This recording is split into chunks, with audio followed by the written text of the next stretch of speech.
After the deadly Maui fires, many of the missing children. The Hawaii Electric Company was negligent with their downed power lines and are now involved in a cover-up.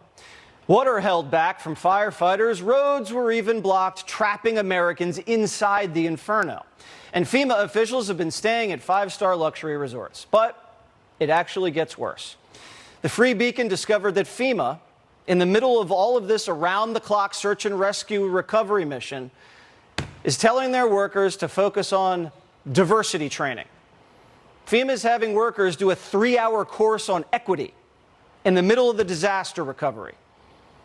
The course teaches them how white supremacy is ingrained in nearly every system and an institution in the U.S. It tells its employees that the U.S. is rooted in extreme, extraordinary violence and says that employees must acknowledge that the systemic racism and oppression exist. So while Hawaiians are missing kids and are prevented from seeing their scorched homes, FEMA officials are staying at the Four Seasons and taking a 3-hour course on white supremacy. I hate to tell you, but it actually gets worse. Hawaiians are being evicted from their homes so landlords can cash in. We've been receiving call after call of people who are being asked to be evicted by their landlords. People who are being displaced during a time of emergency when their house was like the only house standing in their neighborhood, simply because the owner of the house realized that their investment is no longer a sound investment. Why are people getting evicted if their homes didn't burn? Well, this is interesting. Less than a month before the fire, the Democrat governor of Hawaii, Josh Green, signed an emergency proclamation concerning Hawaiian real estate.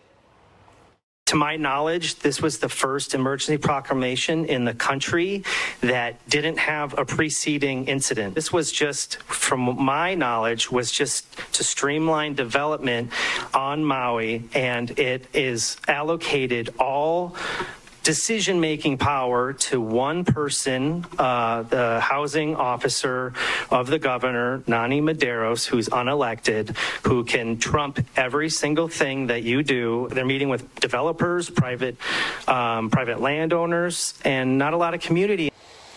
Maui residents say this is highly suspicious. The emergency housing proclamation was declared weeks before the actual emergency created a housing emergency. This emergency proclamation has been described as a gift to developers. The residents are apoplectic because of all the emergency powers. They go to a housing czar, and residents get no say. Now the residents think developers, government officials, and all those billionaires have bought up land in Hawaii. Like Zuckerberg, Oprah, Bezos are going to take advantage of the devastation. We busted our and this is what we get. Nobody called us. Our phones didn't work from 5 in the morning. The fire was not 10 o'clock when I went to work. The fire was still there. There was no water. Tell me if that's coincidence. No water, no warning. And everybody talking about the satellite city before the fire. Lahaina going to be the first satellite city. Well, hey, Jeff Bezos, you got what you wanted. Oprah, you got what you wanted. And the guy who owns the nut, you got what you wanted. That's all over.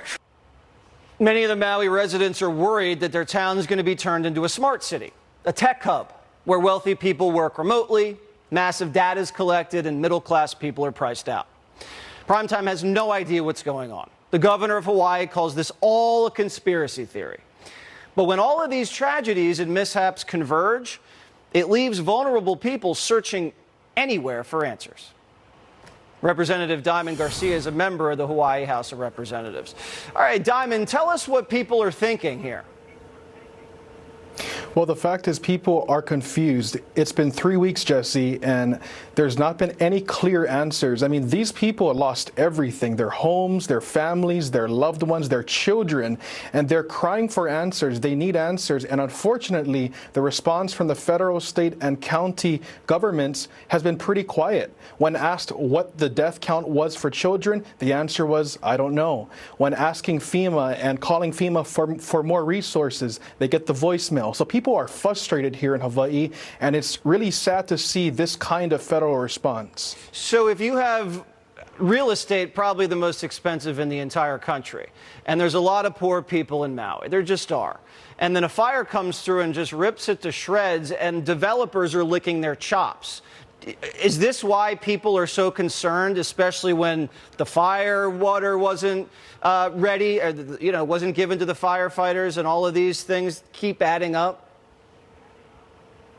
Absolutely. The fact is, just days after the fire burnt down the entire town of Lahaina, realtors and developers were calling residents who lost their homes and offering to buy their properties. So people immediately caught on to what was going on. And it looks like right when this happened, the developers came down like vultures and tried to take their property. Oh, it's unbelievable. Unbelievable. This guy Green, who runs this island, I hope he does the right thing, because we're going to hold him to account. And I mark my words, we're going to hold this guy to account. Diamond, thanks as always. Tell everybody.